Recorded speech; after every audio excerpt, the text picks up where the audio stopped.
It's crazy how much time it actually takes to find a good website to buy, because it's not as simple as just going to any broker and just slapping some cash down.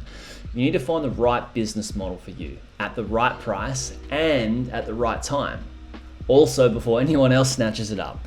So to do that, you need to know which are the best brokers and marketplaces to regularly check so you can buy the right business that's right for you. So if you're ready for me to share with you the best brokers and marketplaces to check out to cut down your time searching for a website business to buy, please share some YouTube love with me and hit the like button. After almost a decade of buying and selling websites, I've seen marketplaces and brokers come and go.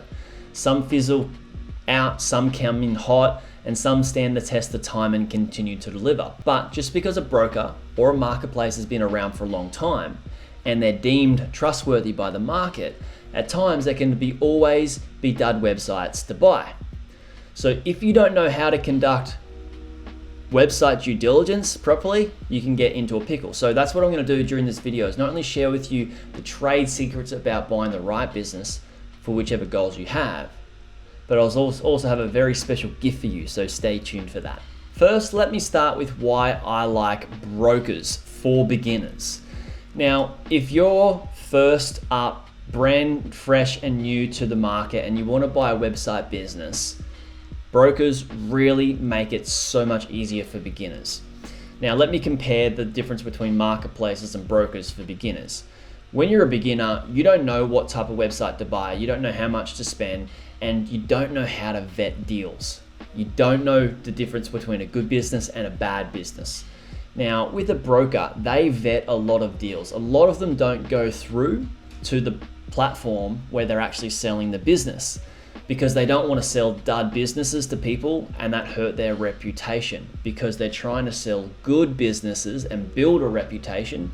So that means when you're a beginner, you can go to a broker and usually they got quite well vetted deals compared to a marketplace where somebody just off the street could just sell or list their business for sale, and it doesn't need to go through a vetting process. You know, the business could be going backwards, there could be a lot of risks. So brokers tend to vet deals and only sell deals that are decent deals. That said, there's a caveat. You obviously need to know how to do due diligence, and that doesn't mean you should just absolutely exclude marketplaces where other people are listing websites for sale. But brokers do hold a good position in the market that help beginners when they're first coming to buy their first website business, and that's why I think going with brokers as a beginner is a really, really good first step. The first website broker I want to talk about is Empire Flippers. So who are Empire Flippers? Empire Flippers are a broker that have been around. They used to be called AdSense Flippers, and they've been around for quite a while. They're one of the larger brokers, and they sell multiple different types of businesses. So content websites, Amazon businesses, different types of e-commerce businesses, even SaaS businesses and membership businesses. They sell KDP businesses. They sell a bunch of different types of online businesses. They don't stick to just one category or one type of online business or one price range. They also sell businesses from $20,000 up to $20 million. So you can find everything in between there. They sell a lot of businesses there. Now, there's obviously pros and cons with each broker. So let me talk about the pros of working with Empire Flippers or buying from Empire Flippers. Now, when you buy from Empire Flippers, normally, because they're focusing on bigger deals, I'm talking 20, 30 plus K, they usually spend a lot more time with those who are purchasing the deal and the person who's selling the deal to build that connection, that relationship, and to make sure the person who's looking to purchase the deal has all the information they need to be able to conduct thorough due diligence, to speed the process along, to get them closer to making an offer. And they answer many questions in between. So it's really helpful, and that's some really good pros to working with Empire Flippers. The cons to purchasing from Empire Flippers is you need to have some cash. You need to be able to show proof of funds to be able to access the deals that they have for sale. So based on how much proof of funds you have or how much money you have will be dependent on how big a businesses you can look at purchasing. So for example, if you have $100,000, maybe you could look at purchasing businesses between the $50,000 to $120,000.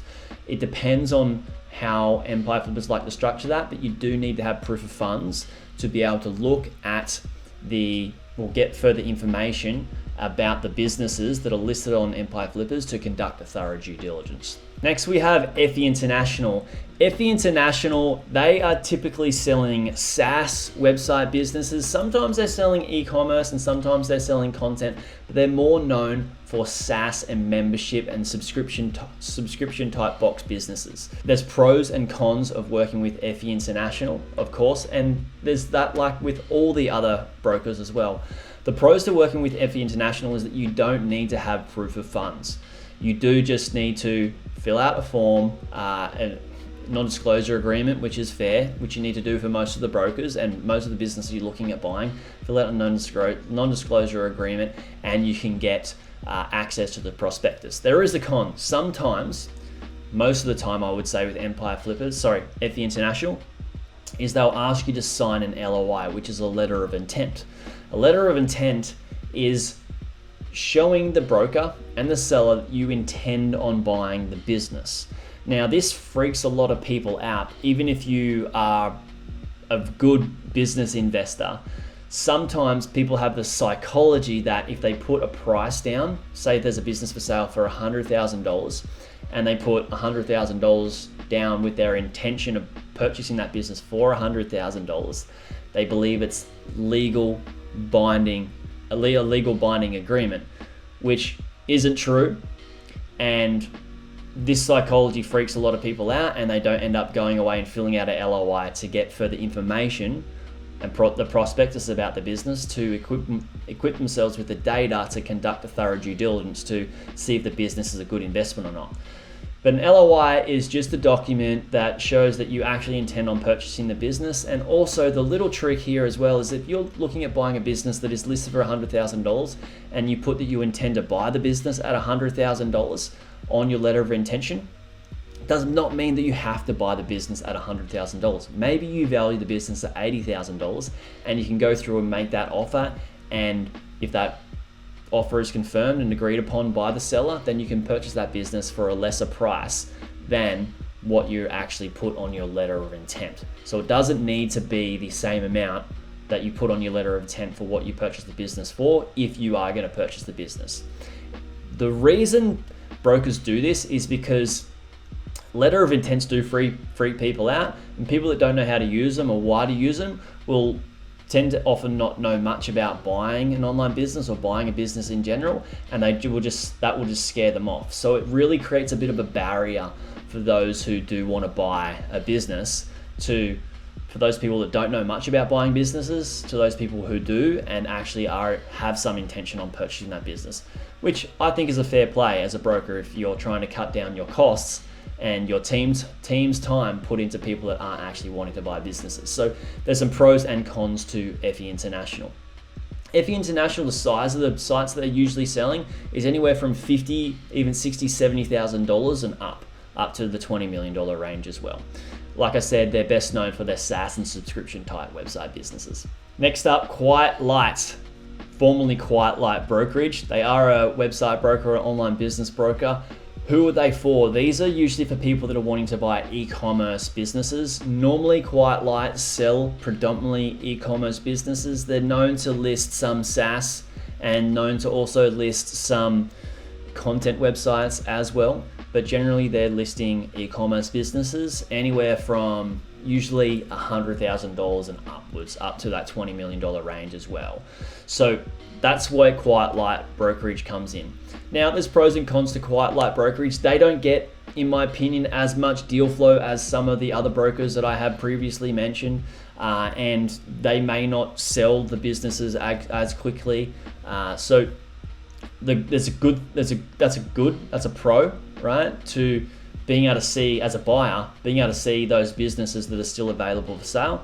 But also, if those businesses don't sell, we need to be asking why have they not sold.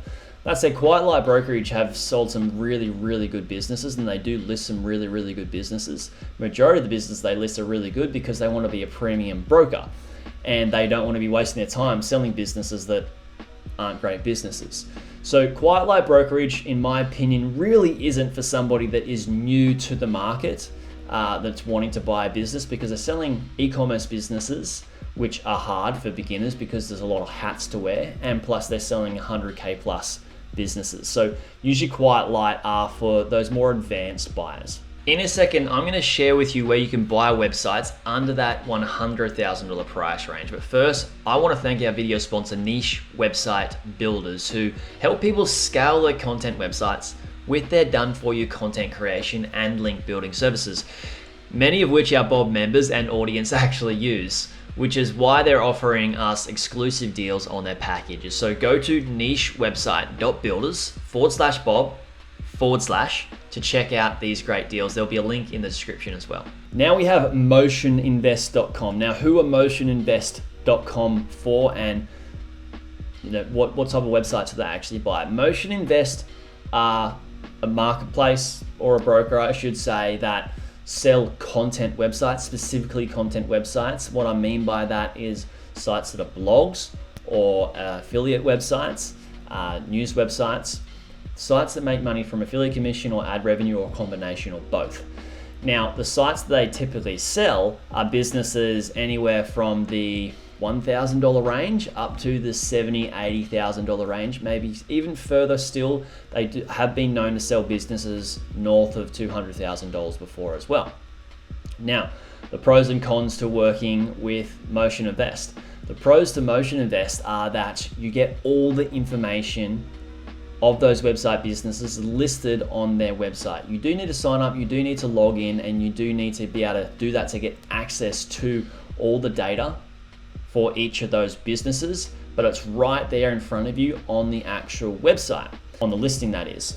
The con to Motion Invest is there's not really a broker that you can use to ask questions, and there's not really a way that you can contact the seller of the business to ask additional questions and get additional information for doing further deep dives into due diligence. So there's a con to that. Now, I like Motion Invest for beginners. Yes, they sell some websites that aren't the best websites. They sell some websites that are absolutely amazing websites. You're going to find that in different brokers and on different marketplaces. But the reason I like Motion Invest for beginners is because they're starting at a lower price range, anywhere from $1,000 up to that $100,000 price range. And they're focusing on content websites, which I believe are a great business model for most beginners. In a second, I'm going to share with you some marketplaces, but I'm curious, what other brokers have you come across before? Please let me know in the comment section below, because I'd love for this to be a resource for everybody who's looking for a bunch of brokers and a bunch of marketplaces when they're first coming to buy website businesses. Now, marketplaces, please use at your own discretion. Now, I say this because I believe marketplaces are really good for people that have experience buying website businesses before and know how to conduct due diligence. I do have a course and a membership for this, but if you want something for free from me, then go away down to the bottom of this video into the description, and then my due diligence framework will be there. This due diligence framework is the framework that I use and all of my clients have used to buy website businesses, and it takes the guesswork out of buying websites. So go away and get your free copy of my due diligence framework in the description. Now, marketplaces. The number one marketplace that we're going to talk about is, of course, the behemoth Flippa. Who are Flippa? Flippa have been around for a very long time. Anybody can come on Flippa and list their website for sale. Obviously, they need to be verified that they're a human being, but you can sell apps, different types of online businesses from any price range, from $1 up to millions, tens of millions of dollars. So there's a very broad range of websites and online businesses listed for sale on the Flippa marketplace. Now, the pros to Flippa is that you can find anything that you want. The pros to Flippa is that you can get access to the information about the business really easily, because they put most of the information about the business listed on their own listing. The cons to this is that everybody gets to see all the information about that particular listing. The cons to this is that people that are verified as human beings can list any business, even if it's going backwards, even if it's not a good business, even if it's failing. So there's some pros, but there's also some cons. So buyers beware, make sure you know how to do your due diligence. The next marketplace is Exchange Marketplace. This is Shopify Exchange, where people with Shopify stores can list their businesses for sale. Now, they can list any type of business, any size of business, whether it's failing or scaling, and they're just e-commerce businesses because e-commerce businesses are built on the Shopify platform. Now, the pros to this are that it's very easy for people that are selling their Shopify store to just list their business for sale. You can also just ask for viewers access of the back end of the Shopify account so you can verify everything. The cons to this is that anybody with any Shopify store can list their website or business for sale, no matter how it's performing. Another big con is that there's a lot of dud listings on Exchange Marketplace, and you really need to sift through a lot to find that diamond in the rough. That said, they are there. I know people have bought good businesses on Exchange Marketplace, but you really need to know how to do your due diligence and be a great website investor. So where should you actually buy from? First up, go and check out all of these sites. There'll be a link to all of those in the description, and just see which broker or marketplace actually suits you and the types of websites that you want to buy. And I mean, the type of business model and also the price range of the business as well. So if you're a beginner, maybe a content website in the $10,000 to $30,000 price range, depending on where you're at and what you can afford. You will also find that there may be one or two of these brokers or marketplaces that suit you best. And my suggestion is just to keep checking them out. Keep looking for deals and new deals that come up on those types of brokers or marketplaces. Lastly, whatever you do, don't do this alone. If you're investing a significant amount of your own money and don't have someone to look at that deal before you buy it, then you're taking a huge risk. Please, please, please know how to do your due diligence and have somebody check it for you. And again, I'm curious, let me know in the comments below, what brokers or marketplaces have you come across before that I didn't mention in this video? Hey YouTube watcher, if you thought that video was good, you should check out this video here on the 2 best types of websites beginners should buy. Or check out my playlist on how I made my first 100K from buying websites and how to do due diligence. Check it out. It's an awesome playlist. You'll enjoy it.